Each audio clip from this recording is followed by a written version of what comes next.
Assalamualaikum dan salam sejahtera kepada semua pendengar yang dirahmati Allah sekalian.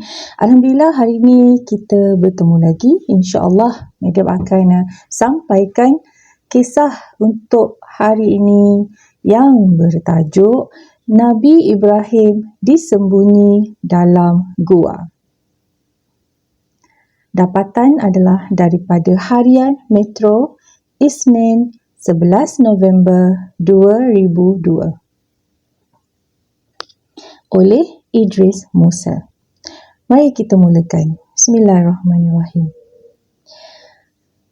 Berikutnya ialah Nabi Ibrahim.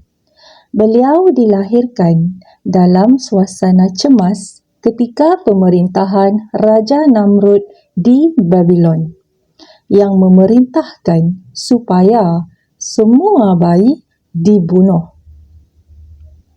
Namun, Ibrahim terselamat kerana ibunya membawa dan menyembunyikannya di gua.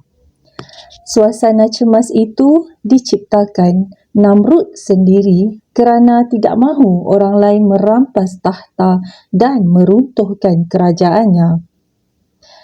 Dia memutuskan supaya semua bayi, sama ada lelaki atau perempuan yang dilahirkan terus dibunuh. Menurut ahli sejarah, Namrud bertindak sedemikian selepas bermimpi melihat seorang kanak-kanak melompat dan masuk ke biliknya, kemudian merampas mahkota yang dipakainya lalu menghancurkannya. Dia terpengaruh dengan ahli sihir yang menafsirkan mimpinya. Ahli sihir terbabit berkata, satu ketika akan lahir seorang bayi. Apabila dewasa, dia akan merosakkan tahta raja. Kemudian tahta itu jatuh dan mahkotanya turut hilang. Raja Namrud atau nama penuhnya Namrud bin Kan'an bin Kusi memang terkenal dengan kekejamannya kerana memerintah negara tanpa berpandukan akal. Sebaliknya bersendikan nafsu. Justeru, dia cepat melenting apabila diberitahu sesuatu perkara walaupun belum pasti kebenarannya.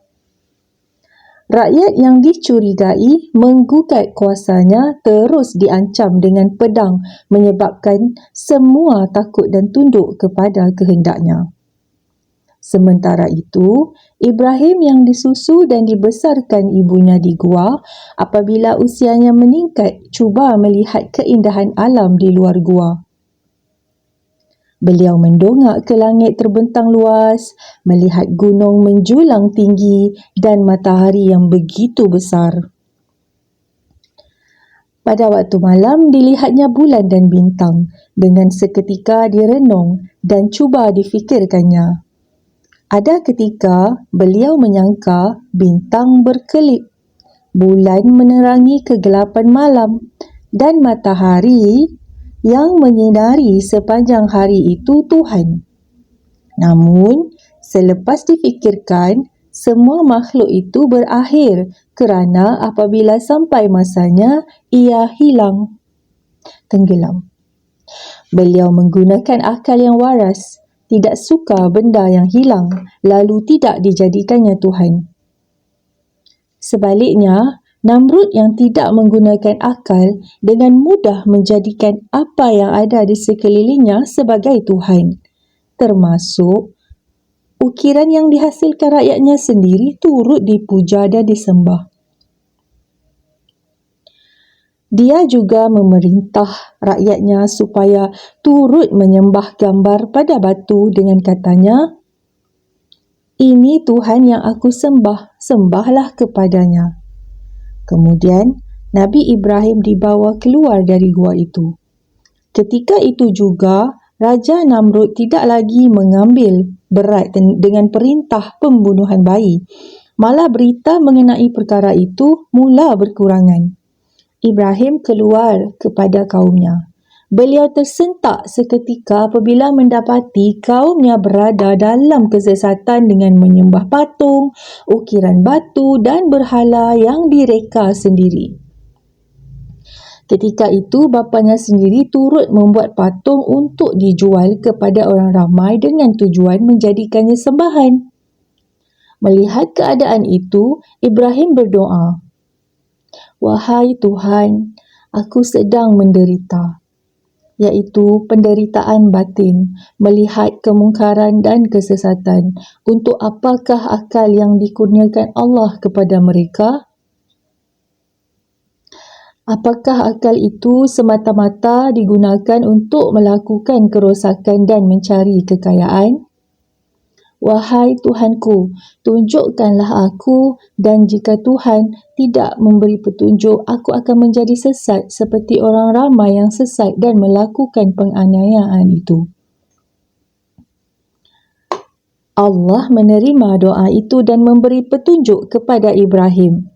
Lalu beliau dilantik menjadi Nabi dan Rasul dengan diturunkan wahyu bagi memperteguhkan lagi kepercayaan terhadapnya.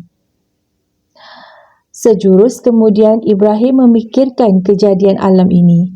Pemikirannya bertambah dalam hingga ke alam akhirat, hingga terdetik dalam akalnya cara Tuhan menghidupkan manusia yang sudah mati. Walaupun cuba diselesaikan masalah itu menggunakan akalnya, beliau tidak juga berjaya kerana hal berkaitan menghidupkan makhluk yang mati memang di luar kemampuan manusia. Justeru, beliau berdoa kepada Allah supaya memperlihatkan kepadanya mengenai perkara itu. Doa Ibrahim itu diterima, namun Allah bertanya kepadanya, "Apakah engkau, wahai Ibrahim, belum beriman?"